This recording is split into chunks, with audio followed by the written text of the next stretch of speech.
Panorama Geral, com Antônio Walter Frujueli. Opinião, entrevista, comentários, debate. Tudo o que você precisa saber sobre nossa cidade e nossa região. Panorama Geral, com Antônio Walter Frujueli, do Jornal DBC.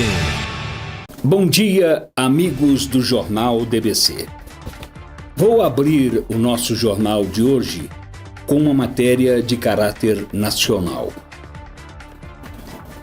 Você, ouvinte, sabe que no governo atual foi criada uma comissão da verdade para apurar eventuais danos praticados pelo Exército enquanto esteve no poder de 1964 a 1984.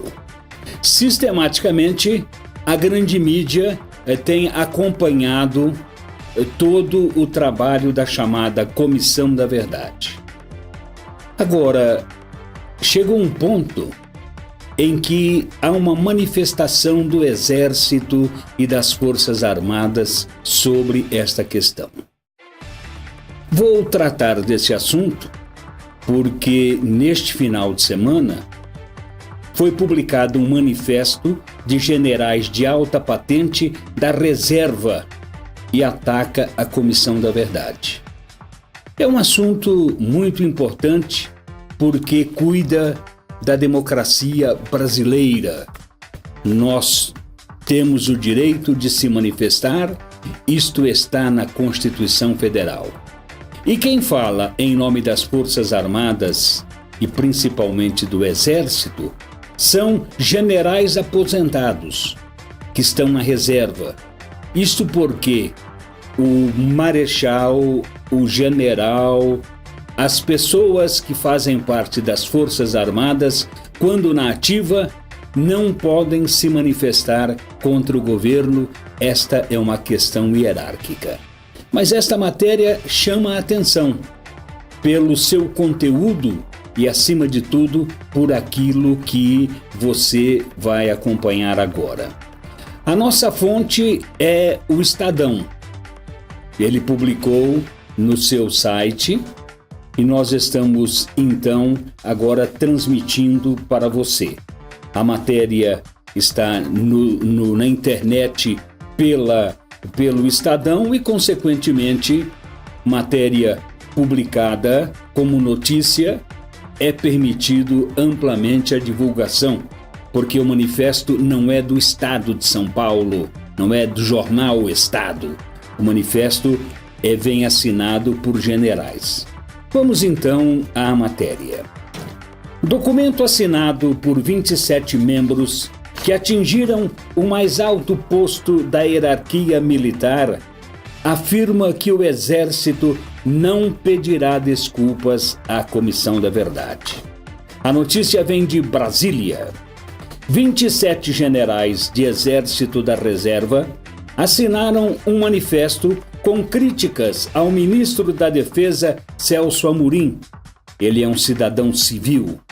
No documento obtido pelo jornal O Estado, os generais que atingiram o mais alto posto da hierarquia militar afirmam abominar peremptoriamente a declaração dada pelo ministro na semana passada à Comissão da Verdade de que as Forças Armadas aprovaram e praticaram atos que violaram direitos humanos no período militar.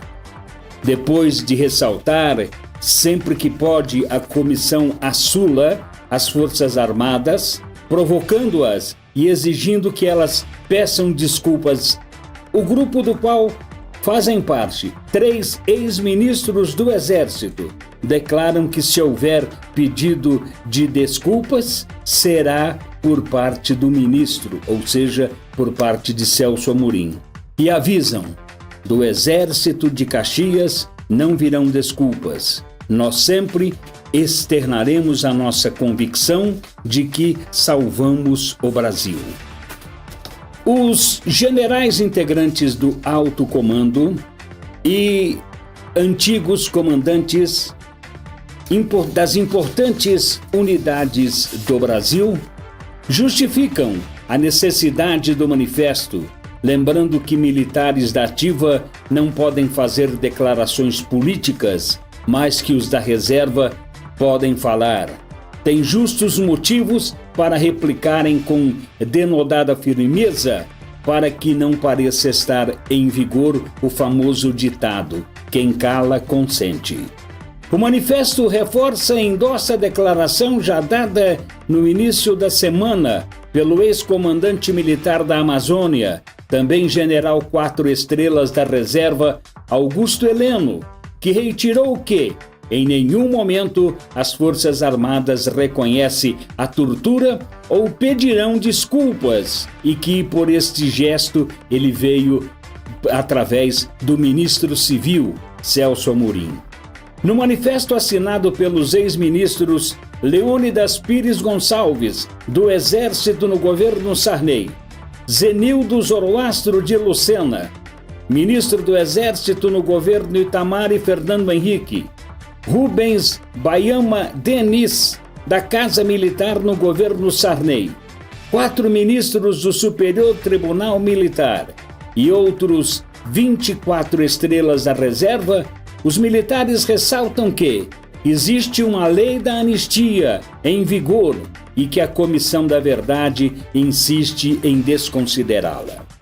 Os generais lembram ainda que viveram uma época de conflitos fratricidas, na qual erros foram cometidos pelos dois lados. E prosseguem: nós que vivemos integralmente esse período, jamais aprovamos qualquer ofensa à dignidade humana, bem como quaisquer casos pontuais que eventualmente surjam.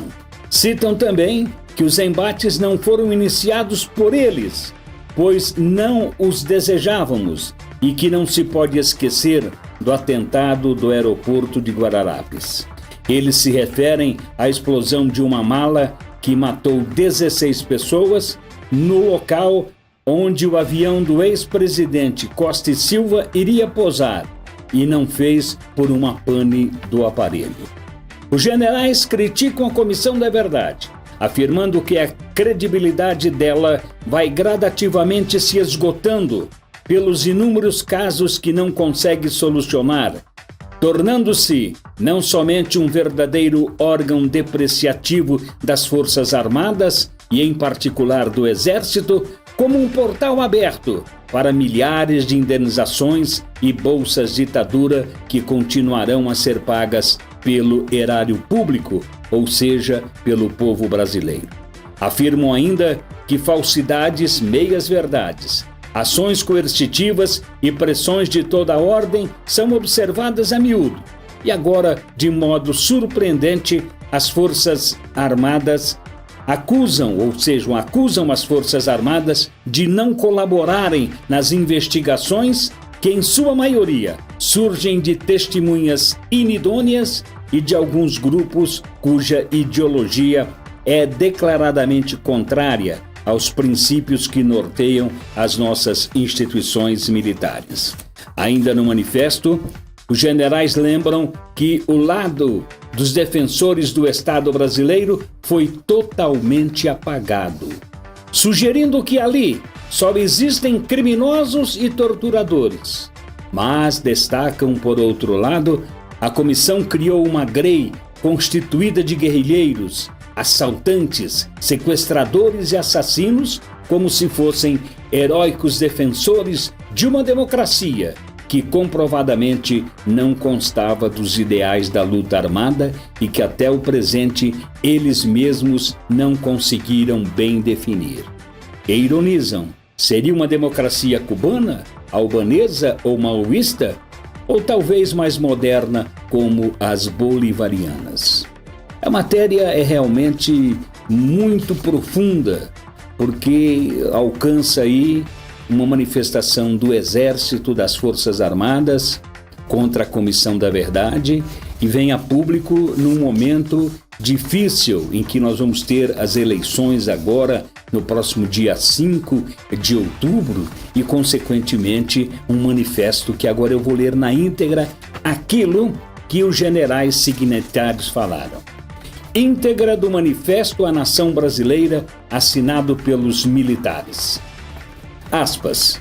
Nós, generais de exército, antigos integrantes do alto comando do exército e antigos comandantes de grandes unidades situadas em todo o território nacional, abominamos peremptoriamente a recente declaração do senhor ministro da Defesa à Comissão Nacional da Verdade de que as Forças Armadas aprovaram e praticaram atos que violaram direitos humanos no período militar. Nós que vivemos integralmente nesse período, jamais aprovamos qualquer ofensa à dignidade humana, bem como quaisquer casos pontuais que eventualmente surgiram. Vivíamos uma época de conflitos fratricidas, na qual erros foram cometidos pelos dois lados. Os embates não foram iniciados por nós, pois não os desejávamos, e não devemos nos esquecer do atentado do aeroporto de Guararapes. A credibilidade desta comissão vai gradativamente se esgotando pelos inúmeros casos que não consegue solucionar, tornando-se não somente um verdadeiro órgão depreciativo das Forças Armadas, em particular do Exército, como um portal aberto para milhares de indenizações e bolsas ditaduras que continuarão a ser pagas pelo erário público, ou seja, pelo povo brasileiro. Falsidades, meias-verdades, ações coercitivas e pressões de toda a ordem são observadas a miúdo e agora, de modo surpreendente, acusam as Forças Armadas de não colaborarem nas investigações que, em sua maioria, surgem de testemunhas inidôneas e de alguns grupos cuja ideologia é declaradamente contrária aos princípios que norteiam as nossas instituições militares. A lei da anistia, ratificada em decisão do Supremo Tribunal Federal e em plena vigência, tem desde a sua promulgação amparado os dois lados conflitantes. A Comissão Nacional da Verdade, entretanto, insiste em não considerar este amparo legal. O lado dos defensores do Estado brasileiro foi totalmente apagado. Só existem criminosos e torturadores. Por outro lado, a comissão criou uma grei constituída de guerrilheiros, assaltantes, sequestradores e assassinos, como se fossem heróis, defensores de uma democracia que, comprovadamente, não constava dos ideais da luta armada e que, até o presente momento, eles não conseguiram bem definir. Seria uma democracia cubana, albanesa ou maoísta? Ou talvez uma mais moderna, como as bolivarianas. Sempre que pode, a Comissão Nacional da Verdade assula as Forças Armadas, exigindo que elas peçam desculpas. Assim, militares inativos, por poderem se pronunciar a respeito de questões políticas, têm justos motivos para replicarem com denodada firmeza, e um deles é para que não vigore o famoso aforismo: quem cala, consente. Hoje, muitos verdadeiros democratas atuam em vários níveis de governo e colocam-se como arautos de um regime que, paulatinamente, vai ferindo princípios fundamentais de nossa Constituição. O que nós militares fizemos foi defender o Estado brasileiro de organizações que desejavam implantar regimes espúrios em nosso país. Temos orgulho do passado e do presente de nossas Forças Armadas. Se houver pedido de desculpas, será por parte do ministro do Exército de Caxias. As desculpas não virão. Nós sempre externaremos a nossa convicção que salvamos o Brasil. Generais de Exército signatários: Leônidas Pires Gonçalves, Zenildo de Lucena, Rubens Baiama Denis, José Enaldo Rodrigues de Siqueira, José Luiz Lopes da Silva, Valdésio Guilherme de Figueiredo, Raimundo Nonato Cerqueira Filho, Pedro Luiz de Araújo Braga, Antônio de Araújo